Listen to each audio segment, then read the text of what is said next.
Hunt companion. And we've Always been something. hunting. We've been hunting. I know. How about that? Yeah. See, I get the little bit of opening week scruff here. Oh, I was going to ask if you shaved.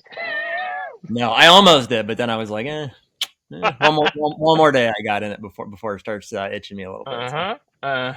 I get it. Cool. Well, we're actually filming this pretty close to the drop-in, so it's Saturday, so it's dropping tomorrow. Oh yeah. Yeah, this is dropping tomorrow. You're right. Yep. So, it's not doing it now, but for most of the morning, there was water dropping from the sky. Yeah, we had a little drizzle here too. Just for context, I think people know I was in North Dakota there for a week, and we tried to record it out there. I was in a wheat field, and that didn't work. So then we tried to record it on the way home, and that didn't work. So finally, I'm at the Ohio farm here, and we're able to catch. But yeah, I got a little drizzle here this morning too. So I think we've gotten in the last 2.5 days on my Ohio farm, I've gotten 0.8, which is insane. Yeah. Whoa. Yeah. Whoa. The problem is like I was down there. Well, we tried to record this yesterday. I was down there Wednesday, Thursday, Friday, or Wednesday night, Thursday and Friday. And dude, my top fields, it's like deja vu of last year. Freaking giant cracks in them. I could put a 6-foot stick like straight down. Just bone dry. I have no doubt, dude. It's way worse here this year than it was last year and the year before. Crazy. This is the worst year. They just miss us, man. Even I was like, it was grinding my gears. I landed in Pittsburgh on Thursday, I think, and it's just like we're getting a half inch, like inch of rain. It's just everything's wet and looking green.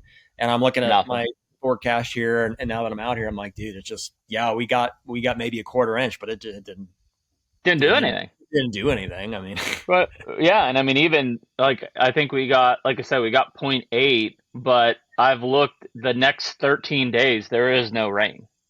Like not a chance above 25% in 13 days. Yeah, it's crazy. I mean, I think it's like there's still plenty of time for rains in September and early October, especially around rye and cereal grains and stuff like that. Brassicas are non-existent; they're just not going to happen. I have some. Well, we'll see. I'm going to run out and do some rounds here in a little bit, but I have some hope that because I drilled those this year, I didn't turn any soil.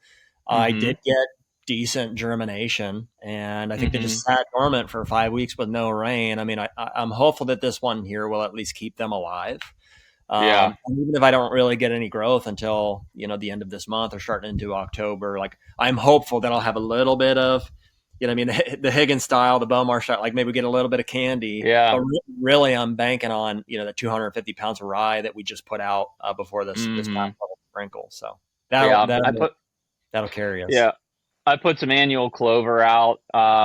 Surprisingly, so I ended up I bought a pull behind mower for my side-by-side, and we mowed all 4 of the clover plots in Ohio on Thursday, and right after got a decent rain, probably a quarter inch.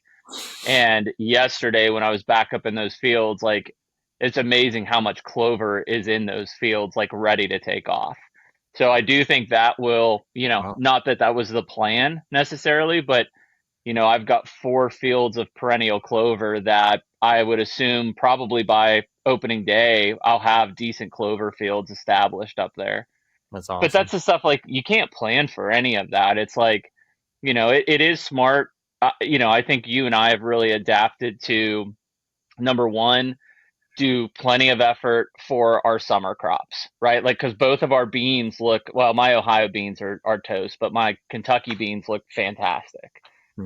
Plenty of food there early in the season and carrying us late in the season when they hit the pods. But, beyond that, it's like you've got to plan for some perennial plots, and because of exactly what we're facing. I mean, even the rye, it's going to germinate, but if we don't get rain for 13 days, it's not like it's going to grow that much by, opening day. It'll be there, 3 or 4 inches probably, because of the dew. I think with the rye, dude, honestly, and the brassicas, I mean, you're kind of just banking on like, hey, it'll grow when it grows. If you can get it to germinate with a timely rain, like especially the rye, I think it's pretty hardy. So I'm confident that there will be something green in those plots come October, November, but it definitely is not the tonnage that you'd hope for with like an August brassica planting. No. And I mean, I have seen, I mean, every oak that I've looked at is loaded this year, Mine including too. white oaks. Mine too. So, I mean, that will feed a lot of deer. That'll keep some pressure off of those plots. Obviously, in a bait state, corn's going to be, a big factor early in the season without green food plots, Hmm. inevitably. So, yeah, I mean, that's a strategy. I think you just have to take to it, but right now, if you're like most people, if you've got dust food plots, you better be banking on cereal rye, I think, as your food plot for this What do fall. you think on the 250 pounds per acre? I think I've heard guys say you can go as heavy as 500 pounds per acre, but I've never done, I don't think, more than 1 or 200. I mean, I'm still mixing annual clover in there because that will germinate fast too. So I'm doing like 100 to 150 pounds per acre. Hmm. Even in all those perennial clover plots, I think I put 50 pounds per acre of rye in them just to, like, I can see bare soil, so might as well fill the gaps essentially. For sure. And then I'll just mow it or terminate it in the springtime. So yeah, I mean, if you're talking about a pure rye plot, like with nothing else in it, then I think 250 is probably enough. I know Sturgis will do up to 300, but he'll do it in waves. Like he'll do 200 pounds and then come back 2 weeks later and do another 100 pounds to stage it differently. Yeah. Well, so I think that's perfect then because I'm confident I will have some brassicas in there. I mean, Yeah, I think we'll so. see. I'm gonna run out here in the next half hour, but some definitely. When I left them, 2 3 weeks ago, they were looking decent enough that this, even if we got a quarter inch of rain here the other day, like It'll bump them. they're sustaining. Yeah, Yeah, and I'll this cold, we'll get a couple, like 3 or 4 days here of cooler temps, and they'll thrive in that. Then we're gonna bounce into the mid 80s. That'll be tough. it's here right now, man. It's chilly out here. Yeah. So, well, I guess just while we're in it, like, why don't you recap Nodak? Yeah, sure. So I guess today, as we're recording this, is Saturday, and I flew back in on Thursday, and the opening day was last Friday, and in North Hmm. Dakota starts in the afternoon. So at noon, you're good to hunt, which is odd, but it's honestly kind of cool. I mean, I flew out the day before on Thursday, just in the afternoon, evening. My flight actually, my first one got delayed. We sat on the tarmac for an hour before we Oh, took off. really? Out of Pittsburgh? Yep. So it caused, I had an hour layover with a 37-minute walk or something. The app tells you how far you got to walk. And long story short, I missed that second flight, and I knew I was going to. So right on that first flight, I rebooked Hmm. for like an hour and a half later, and that worked out. I was able to get some of that last minute work and stuff done sitting at the airport. A couple of airport beers. Oh, yeah. Classic. Yeah, classic. And yeah. Well, what did I mix it up with? This wasn't Stella's. I've got away from the Stella's a little bit. Was it Modelo's? It was Modelo's. That's exactly what it Of was. course Good it call. was. Yeah, Yeah. Stella's got a little bit of a piss taste, if you ask me. It's kind of Yeah. I've been really Modelo and Dos Equis in it here for a while. yeah. Dos Equis is a little too heavy for me yet. I've been really liking a lighter, like that lighter Mexican. You got like Coronas would be the cheap Modelo, and then Modelo would be like the Yeah. And dude, I don't know if it's still true, but like when that Bud Light thing happened, Modelo was the number one selling beer in America, which is like mind blowing. wow, good for them. Yeah. Good for them. Good for them. Yeah, right on. Not even mad. So, anyways, airport beers landed out there. I don't know, 3 4 o'clock uh, Central Time, which is where we're at out there, and so we got to lay low that evening. We might have run out and whatever check the camera or two, and then Hmm. next morning just slept in opening morning, made a big breakfast, and we ended up having oh sorry, there we go, ended up having 4 or 5 guys in camp this Yeah, year. I saw So that. That was cool. yep, Lucas and I and a handful of others. Perry was there with us, and I'm not sure of any of these guys' last names, anyways, Did Maul show up? no Mall this year. No wrestling match. Hmm. No wrestling match. No, the testosterone was like cut at least in half with no Mall in camp this year. So, but anyways, it was really fun, group of guys, and so we kind of just to kind of flash through all the hunts here. I would give some highlights, but the first night, rather, I should start before that. Lucas did a ton of scouting for us beforehand. So, in fact, I even shipped him out 4 or 5 stealth cams, and so we were running some Mm-hmm. stealth cameras. He had, I don't know, five or 10 of his own, and he was pounding the dirt, finding sign and trying to locate some bucks and stuff. Some private, mostly public, and felt like we had a handful of bucks at least that we were aware of. But regardless, opening day, Lucas and I went together and went and set kind of an observation sit. The other 4 guys went to different. Everybody had their eye on spots. I'm still the new guy, so I'm kind of like coattailing Lucas to. Yeah, just kind of defer to see where you need to be. Well, dude, it's not these spots are like really challenging. I mean, like it's almost like you couldn't do it. Like if I didn't have like a local connection there, you wouldn't be able to navigate some of these spots. Was it mostly boat access still? Boat access, using kayaks to get down channels, cutting across private with permission, which obviously you'd have to get into some of the public. So it's not it's definitely not an easy hunt. And even with all that stuff, I mean, it's just really, really challenging. Yeah. But so anyways, that first night, Lucas and I sat together on an observation set, and we saw a hammer come out of a woodlot, maybe 400 or 500 yards across the big ag field, and just doing what big bucks do, man. He stood up at that fence line for probably 20-25 minutes, just observing, just watching the field, never moved. We'd throw the binos up on him. I was really happy with those Bushnell, that R5 series. I was like, dude, this glass Pretty is good glass. Yeah. I was happy with them. Got a good look at them. I think you're using the 8x42s, right? I think. Is that the ones you have? No, they're 10x42s. They sent us 12x50s that I put in for my elk hunt, and yeah, like super impressed. So I feel like I'll use like the smaller ones for bow stand type stuff, but like for glassing out there, I jumped it up, and they're just fill quality and just good, really good glass. Yeah, right on. I think 10x42s is what I'm using, but it was enough. So anyways, we got that buck located, and we made a couple plays on him. Not immediately. I think we gave it that was an evening hunt. That was the first day. Mm-hmm. The next morning, we went to a totally random spot just because the wind wasn't good for a morning sit in there and stuff. The second evening, so that the evening following the night we saw him, we made a play. We went right into where we saw him come up to that fence line, and we sat in this buck brush on the ground, and it was just so perfect. We walked in there. What happened was it's like a I don't know, 15 by 15 or 20 foot section of buck brush right on the edge of this cover here, and there he's been pastured, and so the cows have been in there just like beating it down. There was a big hollowed out like giant blind in there. And so it was textbook. We just tucked right in there and carved out our lanes and stuff. Lucas sat behind me, and it was like, dude, if he came up, I mean, he just went toast. Didn't see him that night. He just didn't do that. And the only thing I saw was a coyote. He came right up the trail there 20 yards, and I drew back on him. I would have smoked him, but he just was below the grass line. And since we were sitting on the ground, there was no shot. Yeah, I didn't have anything up over. Really pretty white coyote, blonde. And so anyways, from there, we bounced around a few more times, hunted with the guys, hunted by myself. So, we would split up here and there.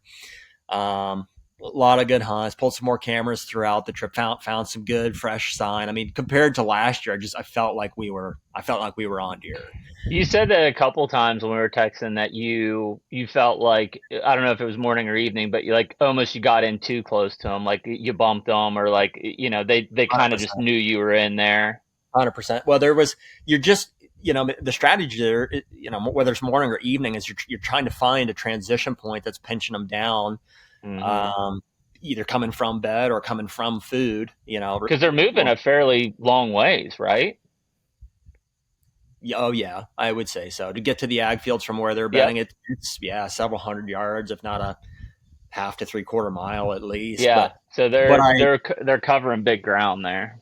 Yeah, but I do think 90% of it is in the cover of darkness. Yeah, dark to dark. You're trying to catch them right at the end there, coming into bed or out of bed. I mean, we weren't anywhere close to ag fields, like where we were actually set up at.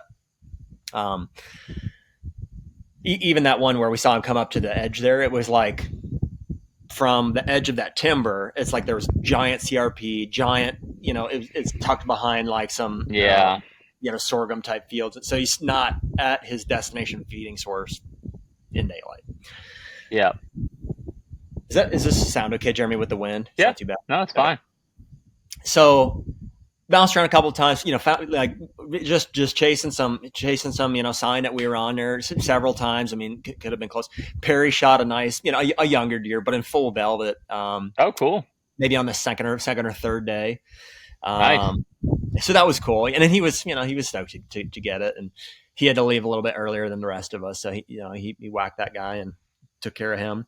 We had an awesome mid trip, like from the day I got there, the temperature was kind of increasing a little bit, and by I think it was Sunday afternoon, that was the hottest day. It was like got into the 90s. Maybe it was Monday. It was right mid trip. It was perfect, and we just all decided not to hunt that night, and we took the boat, went down. I was going to say I saw the pontoon out, the party barge. Dude, it was so much fun. That's one of those nights that you're like, this right here made the trip.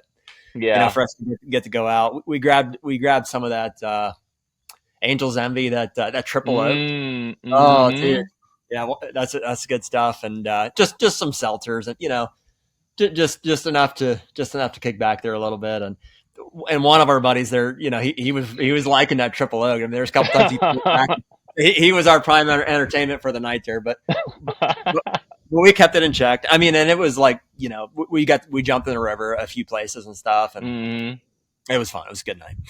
So that was kind of a nice little reset. And then we jumped right into it, and, we everybody except him hunted that next morning.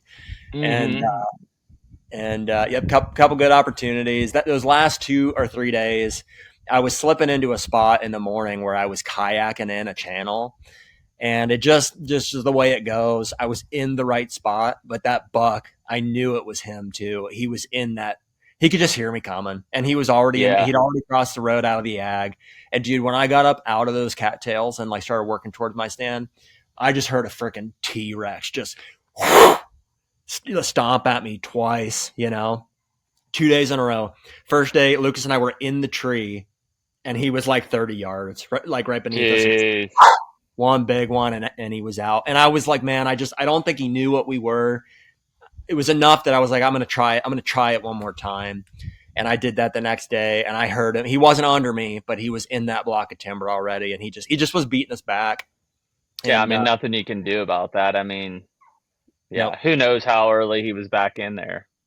Well, and dude, I was the second night, I was in there an hour and a half before daylight, and I heard 4 deer that morning. As I was approaching the part where I was going to park, I heard a doe blow. As I was at the base of my tree, or maybe I was just getting into the tree, and this was pre-hung, so it wasn't like I was making. I pre-hung it the day before, so it wasn't like I was making a bunch of noise. I heard that T-Rex freaking snort at me, and then it's hard to do anything there. And then before it got dark, I heard at least 2 more deer slip through the cattails back to bed. So, I mean, they were just, and then I didn't see any deer. I had 2 bull moose under me that morning after daylight, but no deer. Wow. That's crazy. Yeah, which is crazy. There's a bunch of moose out there. I kicked one up at like 20 yards when I was scouting another part. And it's a big animal. Massive. So anyways, that spot ended up not working out. I'll share with you after. Lucas did get some pictures of a cell cam we put there, and there's a slammer, that was coming through there. Just a big old 8 with some trash and stuff. And yeah, he knew where to be. Yep. And then the last, I should say, so the second to last morning, or even the day before, Lucas and I, there had been a really nice deer on a private piece that he had access to. We knew it was like, he's too consistent. I was like, if we just wait for the right conditions, like somebody's going to whack him. So Lucas and I went in there and hung a stand together in this giant cottonwood. And like, you get that giddy feeling where you're like, it's happening like tomorrow. Yeah. And sure enough, that sucker stepped out for him at like 7:30, 8 o'clock at 50 yards. And he just sent a bomb and freaking pinwheeled him. Mm. And Yeah, that deer was a toad, dude. yeah, I think Had super long 2s and 3s. yeah, monster. We didn't tape him, but mid 60s, I would guess. Yep. Maybe low to mid 60s, maybe just big, clean 10 points. All he was. Lucas Mm-hmm. thinks that you're probably 6 or 7, maybe. Wow. Yeah, that was a hoss. Because you guys had him on cell cam. Yeah, a lot. That was that Big 10. Mm-hmm. Yeah, Yeah, that's awesome, though. yeah. So that was exciting. That was a cool morning, and it's like, man, if nothing else happens, that's your highlight of the trip that you're Yep. looking There for. it is. Yep. And I'm glad it was him too. As much as I'd love to shoot a deer, No. he's He earned it. scouted his butt off, Yeah, even in the early season, just to have it, teed up and ready to go. yep, he earned it for sure, and he pulled it off. I mean, that 50-yard shot, that's no joke. No, that's not an easy shot. Yeah, and he's shooting like a 12-year-old elite like snow camo bow. So we got to hook him up with a Hoyt deer at some point. But I did see him rocking the Predator Spring Green though. Dude, I'll tell you what, man. We really were impressed with that new green gear. Lucas was like, I don't know, man. It's like this one, the one pant, the super lightweight stuff. He's like, I'm a little worried that it's gonna get torn up, but it performed. It was like Yeah. a couple tweaks I think we'll give him for next year, but I'm pretty stoked about how my whole system. I never really even had to break into my heavier stuff. No, that's awesome, dude. Did you just layer up on a cold morning or something? The most I layered was I did wear a base layer on a morning or two, and I had the Alpine pant, so the medium weight. Oh yeah. Yep. And I had just the thermal hoodie, and that was it. Yeah. No, dude, it's such a good pattern, and now that the apparel's getting on track, it's exciting. Yeah, it's I cool. think it's really good. Yeah, I'm stoked about that. Well, I mean, it's a good trip, though. I mean, at least we're in them. I'll wrap it up with this. So to bring it home, after Lucas killed that morning, we spent the day. We went to Culver's and got milkshakes, and we went to the taxidermist, and and dude, they're charging $1,200 per shoulder mount out there. And honestly, after watching the guy cape it out, I was like, no wonder he has to charge that much. It took him freaking like an hour. Yeah, $100 an hour to cape it out. I was like, I'd have had 3 cape by now, dude. Like, I think he's just taking his time. But anyway, yeah. So that was the last morning, and this by that last morning, we ended it with a cold front. So we had the same vibes as 2 years before. I was like, we're going to end this with a cold front. It's not going to be an anticlimactic end. Actually, I said the story out of line here a little bit, but it doesn't matter. The night before Lucas shot that buck, I was set up in the big timber where we saw that big buck the first night on a waterway, and I had a nice deer come out. It was like the last 10, 15 minutes of light. It was like 145 inch frame, 10 point, full velvet with a big 4.5, 5 inch kicker off of his 2. Jeez. Really sizable. And I'm like, after 20, 30 seconds, I'm like, if that deer gave me an opportunity, I'm like, that's probably a shooter right there. And he just didn't. I think the closest he got was 50, 51 yards, and I can make that shot, under the right conditions, but it was low light enough, yeah, it was far enough, and it was kind of a small opening. I just didn't feel comfortable with the shot. I never drew back on him. I got some footage, but you know how it's dark; they look real. You can barely see what's going on there. So I had a close call. I ended up, Lucas and I sat that set again for the very last sit the night after he killed his buck, and just nothing showed, that night. I think we saw a couple does or something like that, but just what it was, so we ended up with that. And then I spent the rest of the day Thursday, flying home. So. Yeah. I mean, you at least were in them. I mean, last year was one where it seemed like either always a step behind or frankly, they just weren't there, and this year seemed like at least every sit, like you felt pretty much like you were in a wheelhouse. Every sit. Almost every sit. I mean, at least 80, 90% of them, I felt like it could happen. Mm-hmm. Yeah. Yeah, that's awesome, dude. I mean, do you think, Do you think that it felt any different? I mean, it wasn't a huge difference, but I mean, it did open a couple days earlier than normal. Like it was late August opening up. Like, did you feel like there was any, more consistency in summer patterns, maybe, or something like that? If anything, maybe we saw slightly more velvet, through the Yeah. trip. I think maybe in the past when we get out there, it's like 60% of them are out. Yep. I think when we got out there this year, 60% of them were in. Yep. Gotcha. Hmm. That's cool though. Yeah. I mean, you get into those situations, and I mean, just to kind of wing it out there and be in them, like, I mean, that's a good way to start the season. And yeah, obviously Lucas smashing that one is freaking awesome. Yeah. Yeah, it was a lot of fun. It's funny how like we have a lot of the same friends. Like he and I are driving to get milkshakes at Culver's, and who calls but Dan Johnson from Nine Fingered Chronicles. And he didn't have his number saved or whatever, so it's like Yeah. he wasn't even on the thing. I just hear his voice. I'm like, "Is that Dan?" And he's like, "Hey, your other nine fingered brother in The other here." nine finger guy is here. Yeah, Holy shit. it was That's cool. funny. It was cool. So Well, yeah, back to the real world now. I mean, obviously not much we can do on the rain front. It is what it is. Um, yeah, yeah. you I know, bought some. I bought and picked up some more clover the other day, and I could go throw it out today. I'm honestly still. What do you think? I'm kind of torn. I'm like, it's not going to rain here, but also why not just put it I mean, down? there's enough moisture in the ground that there'll be some movement there to pull some of those small seeds into it. I'm thinking about even going out and tossing some more rye down.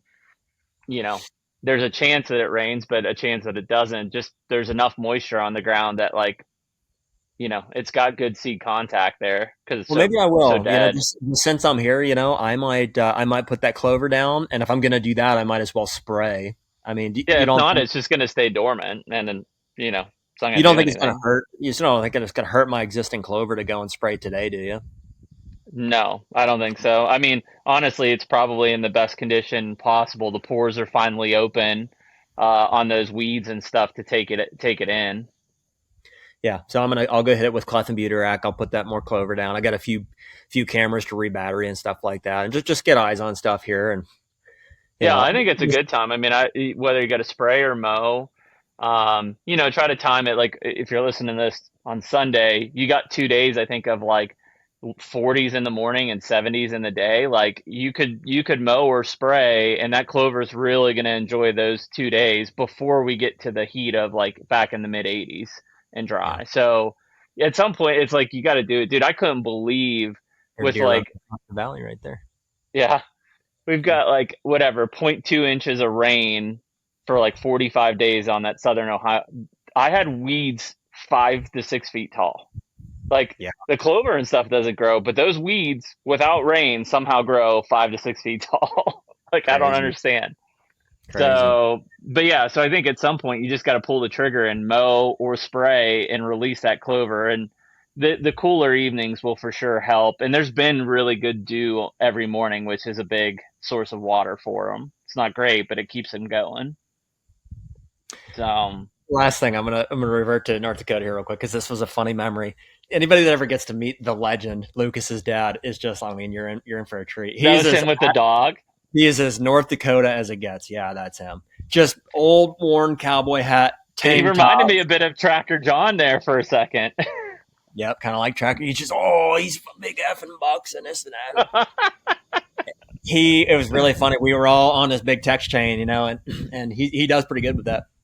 And he's like, this one night, I commented and said something like, "Hey, just had a fawn come blowing through. Like first 10 minutes we were set in the afternoon." I'm like, and then the legend chimes in. He's like, speaking of barging in here, he said he sends a picture of this big 9 point from a trail camera picture that we had before. He's like, this buck just came charging in on me out of the field. Before I knew it, he was up 5 yards, and then he just kept running, took off again, and he's like, I don't know, that was it. So then we're like, oh, that's crazy, that's wild. And then a day or two, it was like the next day, Lucas shot his buck, and after we recovered him, he goes, I have a confession to make. He goes, I did fling an arrow at that buck, and and what brought it up was that dog. He's got a dog. It's a blue heeler, like collie mix. It's got Yeah. some things in it. And that dog, like, they don't even train it. It just, on its very first blood trail, it freaking locked on it and took us straight to that deer. Wow. We knew where it was. We'd come in from the downwind side and found it first, and then circled around and let the dog find the trail. Yeah. So after he did that, I think he got some confidence in his dog. He's like, maybe I should take my. He's like, I never did find my arrow. I don't know if I hit it. Classic dad move. So he ended up going back down in. He took it down there and found the arrow. No blot on it, no nothing. So it was a clean miss, fortunately. But it was just so funny how that he's like it was convicting him. He's like, I have a confession to make. I feel like we might hear one of those stories in Kansas from the dads or Uncle Dale as well. It's a dad move for sure. Oh shit. Well, I mean, we're in a good part here. I mean, Kentucky opened up today. This front probably threw those deer off. I don't have anything. I mean, I do have a couple 5-year-olds that at some point I would for sure consider going after, but at this point I'd be getting the kids on them. I know Maryland opened up, I think yesterday, or 2 days ago. So, I mean, their season's open for sure. Kentucky's elk season opens next Saturday. I think as of right now, I'll sit out the first week and just let it get closer to peak rut before I go out there and start chasing. Because I did have a group of cows and calves on camera this morning, work through. So, but I don't have, besides seeing that I had a 2-year-old bull on camera the other day. Besides seeing that bull, I don't have anything that's, like, hey, I need to be in that area ASAP. Right on. So we'll kind of wait that one out. And I guess last one on my side. Well, 2 things. So one, I did smell one dead thing at the back far corner of my property, but I couldn't find it. So I don't know. I mean, could have been a dead deer from EHD, could have been something else dead. I don't know. I never could. No. Oh. He wasn't farting either. We did have chili. He's like, I've got a confession to make. Yeah, I got a confession to make. I did crap my pants back there about 10 yards. Yeah, so no, I don't know. It could have been. But other than that, I mean, I walked a bunch of drainages and stuff. No dead deer, no smell. We did drive through some of those heavy hit counties in West Virginia and then in Ohio. And dude, even with the windows up, you could smell death every time you went across a waterway. It just gave you chills because you're just like, how many are dead down there? Wow. So, but I tie that in. I just thought take a couple minutes. How was the Hunters Advocate meeting? It was great. Yeah, it was really cool. It was so Skip flew in for that the day before, and he's kind of he was the head speaker, I guess you would call it. So Kevin Mullet is putting that on, and he's got several other staff members. Javen is there as well. Joe, who you've seen from the Whitetail Edge stuff, and a handful of others. But Skip was the main speaker, and we had it was a good turnout. There must have been 150 people at least. That's awesome. It's in a really heavy Amish area. They hosted it in Millersburg, so a lot of local Amish are making it for that, but quite a few English as well. And it was cool. I was like, I don't know if I'm up for like giving a speech, but I was like, if you want me to, I'll help however I can. So they brought me up with Skip midway through, and I was just kind of a part of a Q&A type session. And you're like, band corn pals, am I right? I mean, that's essentially, the objective of, of that organization is to address things that they feel are harming, the deer hunting opportunities and the herd in the state of Ohio. And I think the things that they feel are the biggest issues align with a lot of ours, which are, baiting in general. Obviously there's some mention of technology, whether or not there are things that get addressed. You have crossbows in the archery season, you have cell cameras, used in conjunction with things like bait piles. Those are all of mention. And also I know the non-residency thing is a big deal for them. So obviously I'm conflicted on that from a personal standpoint, but And I'm upfront with that. On the microphone in front of 150 people, I can say, listen, I'm obviously biased, towards I want to have some opportunities as a non-resident, and I feel that it would it would be silly to do it in an order that was not the lowest hanging fruit up, But so essentially my argument was like, why would you not tackle things that are affecting everybody, like the corn piles, like some of these other things, and assess before you take opportunities away from anybody? Mm-hmm. But if it got to that point and we still felt like non-residents were, a big factor in loss of access for residents, then obviously, residents need to be prioritized. So I'm for it. I get it. Point. Yeah, no, I think that's a good point. I do think, and I don't know how big it will be, but I do think there'll be a pretty substantial decrease in Pennsylvania people hunting Ohio because of Sunday being open. Yeah. I think that will play a giant role. Between that, and so they did increase license fees for non-residents this year, which is funny because it's like, so apparently some of them, were discussing it with some commission members, and they are predicting that will decrease non-resident license sales by 10%. In terms interesting. In terms of the number. I can't see that being true because I didn't even notice the price increase. I didn't even look at it. Like, I mean, I don't. It doesn't. I don't care. Like I'm coming. I feel like residents are more sensitive to price increases than non-residents are. Like, you're paying to come. That's a tough one for that group there because 95% of them are residents. And I said, hey, listen, like it or not, non-residents are footing 70% of the license bill. And so if you want a change to happen on the non-resident license portion of things, you guys are going to have to pony up and particularly the landowners, because those are the ones who are not paying at all. Right. Yeah. So, it's a tough discussion. I mean, at the end of the day, they should have the greatest say in managing their herd, and that they're the residents of Ohio. 100%. But when you're not footing the bill, you're never going to have that. And it's not a fair, not fair thing. Like, I'm happy footing 70% of the license bill, but the reality is these politicians are, finances is a big part of what they're looking at, and they're not going to do anything that drastically affects their budget. So there needs to be a handoff, a shared responsibility of cost. I'm not saying that just up front. I'm just saying if you're going to tackle the non-resident thing, there's going to have to be a transfer of responsibility on that financial portion of it. Yep. Agree. Yeah. Well, cool. Well, we finally got this done. Only took 4 tries. Hey, and it was pretty clean too. Not super glitchy or anything. So pretty clean. No, it should be good. So we appreciate everyone listening this week. This week takes us if you're already open, going at it, one step closer in Ohio and Pennsylvania and Illinois and a bunch of other states. So, I mean, we're getting close. Only so much we can do with the weather side of things. And I will be looking closely at the weather, I think, Sunday night. So if you're listening to this like tonight into Monday, and then Tuesday, there's a chance that you hit upper 30s in some parts of Ohio that won't stop it, but could set the EHD stuff back a bit, or at least slow it down, because it seems like it's a freaking wildfire down there right now. Yeah, man. Hope so. Yeah. So, but anyways, we appreciate everyone listening to this week's Hunt Companion. Take me